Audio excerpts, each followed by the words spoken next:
And so really important to get dysbiotic bacteria addressed. Now, I didn't touch upon this yet. We missed it yet, but I want to make sure I hit it in here.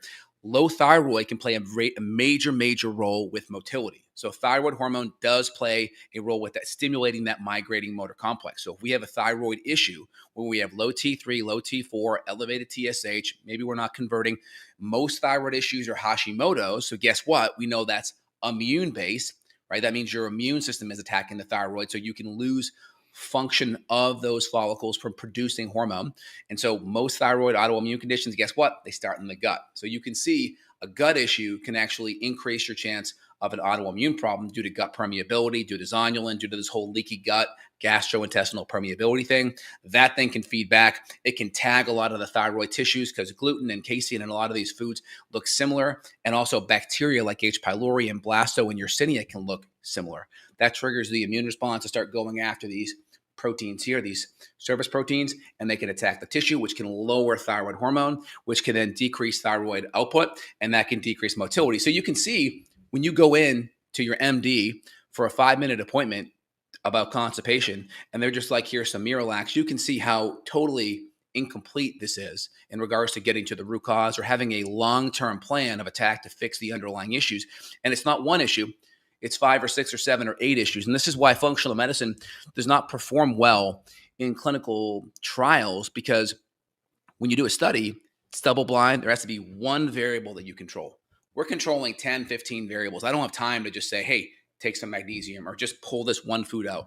We're pulling all kinds of diet changes. We're going low FODMAP. We're cooking foods. We're getting digestive support lined up. We're getting probiotics lined up. We're getting gut killers lined up to knock down dysbiotic bacteria. So there's so many variables. And this is why people that go and look at scientific research a lot of times, there's only one isolated variable. So it's the slow boat to really creating change, because when we're creating clinical change, there's so many variables that we're working with, and we can't just isolate one because it'll take too long.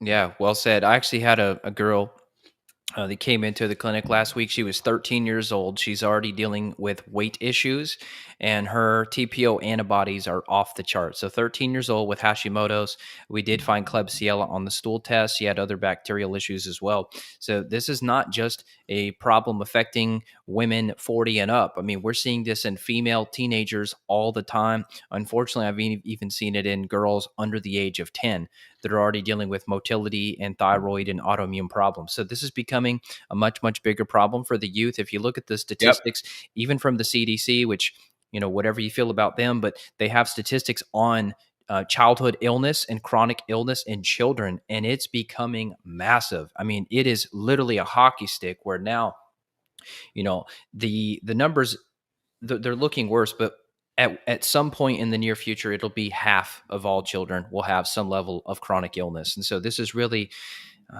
a train that's running over the Grand Canyon with no bridge to cross. So we really have to do our job here and implement these nutritional strategies, get the kids pooping, get the adults pooping, get the motility problems figured out, get the acid and enzymes restored, get the infections gone. And you and I've seen things get worse even in just the last 5 years with people. People are just too stressed. They're too burned out. You mentioned the adrenal component. Obviously, there's the adrenal thyroid connection as well. Yep, So exactly. so now, HPT axis. so now your thyroid could potentially be downregulated as a protective response because you've just been burning the candle at both ends for so long. So this is where not only are we working on the gut, but now we're using nutrients to stabilize and support the adrenals, to stabilize and support the thyroid. And this is really what makes a full, complete protocol to where people can reverse these problems and live a healthy life. I know it's very easy to be pessimistic in the modern world, and you look around at society, and me personally, I look at where things are headed, and I don't like it. I don't like seeing the amount of illness. I don't like seeing the amount of people suffering. I mean, it seems like everywhere I go, somebody has a cast on, like they broke the wrist, or you hear about someone's mother falling and breaking their hip. It's like we've become so weak and so nutrient depleted. And you and I've done thousands of organic acid and nutrient profiles. Yep. And even people that are eating carnivore, animal based, 100% organic, autoimmune, paleo, whatever, like any flavor of like healthy nutrition,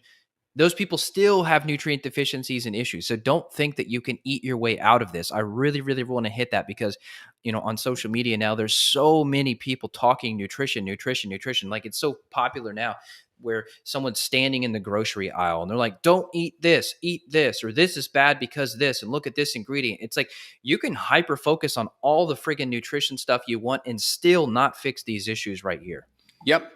And even though with some of the herbal supports that we use to go knock down microbes, by the way, great job on that. I totally agree. And people are getting sicker. I see it every single day. I have young kids, so I see what other kids eat, and it's really atrocious. Kids don't eat protein anymore. They have massive blood sugar issues. They literally live on a blood sugar roller coaster. 20% of fifth grade boys are on some kind of SSRI or Adderall or Ritalin or some kind of upper or downer for mental issues. So it's sad, right? And these drugs have massive impacts on frontal cortex development. And it's just sad that you have lots of kids, young kids, living their entire life on some of these medications. We don't really know what that's going to do to a brain when you're on that your entire life. There's no long-term studies on this stuff. So it's really concerning. But just getting back to the constipation thing, I never recommend clearing herbs, antimicrobials, until we've gotten the digestion, the absorption, and the motility better. Because when you start killing a lot of bugs and you don't have the motility dialed in yet, you're going to reabsorb so many toxins. You're going to be brain fog, fatigued, tired. It's going to be terrible. So anyone listening, please, it's very important. You need to work with a functional medicine provider before you just throw a bunch of things in there, because you can make yourself feel very worse, especially if you have a lot of junk, dysbiosis in the gut. You can really make yourself feel worse energy-wise, constipation-wise, cognitive-wise, if you just start throwing a whole bunch of herbs at your gut.